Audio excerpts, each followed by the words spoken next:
Welcome back, American Family Radio Financial Issues. I'm Dan Celia. It's great to be here. We are going to get to the phones, 866-300-9298. Right now, all the major indices in negative territory. They're not continuing to drop. They're hanging around at where they were just a minute ago, but the Dow's down 8 right now. NASDAQ's down 2. The S&P just creeped up barely into positive territory. So I'll try to get a handle. I'll take a look at the headlines in the next break and see if I can figure out what's going on here. But something obviously happened, I would guess. I know Devin's in there looking at the some of the financial news, see if something comes across. He'll let me know. Let me go back to the phones and go to Kay. Kay is calling us from Arkansas. Hey, Kay. Good morning, Dan. How are you? I'm good. Good. My question is about life insurance, and I'm looking at 3 different ones. One is term, the other one is simple whole life, and the other one is universal life, flexible premium. Mm-hmm. Which one would you recommend, or would you recommend either? The term. Okay. Definitely the term. I wouldn't do excuse me.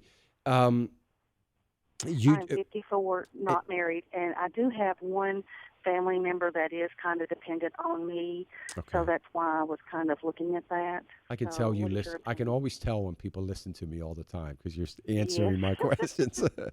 Yes, I do. Yeah, I would only do the term if you can get it to where it's a 20-year level term Okay. that is reasonable. Okay. That's what I would suggest. Great. And what is reasonable? Well, if you're in good health and you're getting how big of a policy, I mean, it's obviously it's going to depend on how big of a Yeah. policy you I get. was looking at maybe 150,000 to Yeah, I mean, start. I know this. 20-year level term prices have pretty much done nothing but come down over the last 2 years. And who would you recommend me getting that through? I would probably go to one of the online services like a Select a Quote or Okay. Xander. If you go to xanderinsurance.com, xanderinsurance.com, you can you will get a quote immediately that will quote you from the least expensive on down the top 10 or 20 companies in the country. Yes. And I will Okay, say great. this, just shop price. Don't worry Yes. about anything Okay. else. They're all going to be Absolutely. A-rated or better companies. Absolutely. Okay, great. And thank you for being here for us. Oh, you're welcome, Kay. Thank you for listening. I sure appreciate it. Let me go to Leslie. Leslie's calling us from West Virginia. Hey, Leslie. Leslie? Hello. Yes, go ahead. This, Dan, I wanted to ask you about a document I received from Washington. It's from James Carney, Executive Director of American Seniors Against Obamacare. Now, if this is a petition to save our Senate repeal of Obamacare, and I wanted to know, is this legit or is it a fake or what? I have to tell you, Leslie, I would not. Are they asking for contributions? I assume. Yes. Yeah.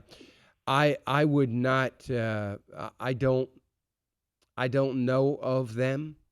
I'm not saying it's not legit, but I would say that I would not make any contribution because there's so many scams out there right now preying on these issues in order to get money.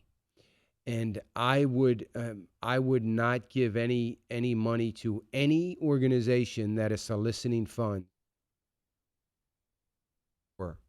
unless you are absolutely sure that it is legitimate. So I would not do that. I am looking at least their website right now. I mean, it looks legitimate, but I can't honestly give you an answer that I feel comfortable with about that, about giving to them, since I don't know them that well or at all, as a matter of fact. Uh-huh. Well, it says that what did I say? It says to put an end to Obamacare by urging the Senate to pass S.351, the Obamacare Repeal Act. Yeah. Well, first of all, if that's the bill they're stating, not only is that bill never going to pass, it's probably not even going to go up for a vote. So that's a red flag to me right away that they're using that as a source. That bill's not going to go for a vote. It's never going to. Harry Reid's not going to even bring it to the floor. So, you know, if it were a bill that were trying to talk to leadership or petition that were, at least it would have urging them to defund Obamacare, it might have a little bit more legitimacy to me. So just knowing that alone, I would not do anything with it. Okay, then. Thank you very much. All right. Leslie, thank you, and thank you for your call. I appreciate it. You're listening to Financial Issues here on American Family Radio. My name's Dan Celia. It's great to be here. Let me, 866-300-9298, 866-300-9298. Let me go to Tommy. Tommy calling from Arkansas. Hey, Tommy. Hey, Dan. I got a question about life insurance. Okay. I have about $100,000 in life insurance. I'm a single dad. I have custody of my two boys. And I don't really have anybody that I can trust that when I go that they'll take that money and do what's right with it for them. Is there something that I can do, or what would you suggest that I would do with that money to make sure that it goes to take care of my son? Yeah, the best thing you can do is have a life insurance trust, it's called. And a life insurance trust is going to, what you do, Tommy, and I'm glad you called because this is so important. What you do is you make the beneficiary of your life insurance, you change it to be the life insurance trust. And in the life insurance trust, you have certain things designated for your children. Now, there's still a problem in that you have got to have some sort of fiduciary named that is going to make sure that the conditions of the life insurance trust are followed through with. So you need either a bank trust company, which I don't necessarily recommend because they'll fee it to death, or a trusted organization, American Family Foundation, maybe another foundation, maybe if there's a church group in your church that may be willing to do that. I mean, you've got to be extremely careful to make sure that it gets executed properly. So that sounds like that's going to be the bigger issue. So aside from that, what you would normally do is you would make the beneficiaries, which I guess this is the way it is now, the beneficiaries, your two boys, and then in your will, you have named for your two boys a guardian, a fiduciary guardian that is going to take care of the financial matters for any minor children. And then it would depend. So then the insurance company, when they make payouts, are going to, make those payouts based on what this particular person tells them to do. Now, you can do it that way. That's less expensive to do. It doesn't cost you anything to do it that way by naming that guardian for your minor children, should they be minor children at your death. So that's what you have to do. And I know it's difficult because I used to run, when I had my trust business, I'd run into this all the time and so many people, but I was a trust company, and of course they could name the trust company as that person, and they oftentimes did. But it's difficult. because you got to have trust in the bank. You got to have trust in the trust department of the bank or the individuals in it. And I know it's a very difficult thing. So, Okay, you said that the American Family Association does that. well, the foundation would do that.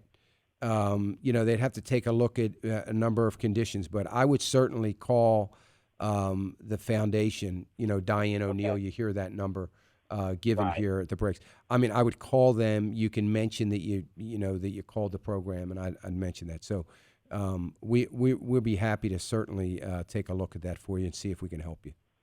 Okay, all right. I thank you. And I wanted to say something about the Mark Pryor and Tom Cotton thing. Yes, sir. I heard that Mark Pryor Tuesday night on the news, he announced his candidacy Yes. for that seat. The next day, last night, I saw a commercial from Mark Pryor against Tom Cotton. So Mark Pryor's scared. He's already starting to How about that? to campaign against Tom Cotton. I mean, within 2 days of him announcing his candidacy. Well, So, that's good to know. How about that? So, folks, all of you listeners, and I know I've got a lot in Arkansas. You got to get behind. You got to get behind this effort. Frankly, Tom Cotton or anybody else just has to stand up there and say he voted for Obamacare, and he never read the bill. By the way, that's all you have to say. I mean, that alone. I don't know. I don't know how Mark Pryor defends that. I don't know how any legislator that voted for this bill defends it. I don't know how any Republican that is running for re-election that is supporting the idea that we've just got to continue as business as usual and not worry about defunding Obamacare. Frankly, I have no idea how they could possibly get reelected, because if I'm running against them, I'm just going to talk about Obamacare. I'm not talking about anything else. All I'm going to talk about is Obamacare. So they've got no shot of winning. I appreciate you, Tommy. I appreciate you bringing that up. Thank you for that. I hope that works out for you, because it certainly is an important issue. Let me go to Anthony. Anthony calling us from Michigan. Hey, Anthony. Hey, Dan, how's it going today? Good. My question is about penny stocks. Mm-hmm. I keep receiving emails about, setting up accounts with E-Trade or Scottrade, and they also send information about certain stocks that are growing and whatnot. And I just wanted to get your take on are they good investments, or should I stay away from them and stay traditional with the I do have a 401k, and right now I have, pretty much no debt other than a phone bill, and I put about 20% of my gross into my 401k now. Well, Anthony, you are doing a great thing. If you're putting that much money into your 401k, keep doing it. That is going to serve you better than anything else. And I'd say to you and all the listeners, stay away from those emails, stay away from penny stocks. 1 in 1,000 may have success.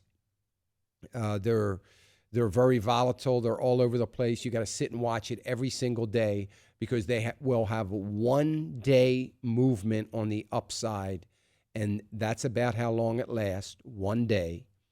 They're controlled by a very small group of people, the price.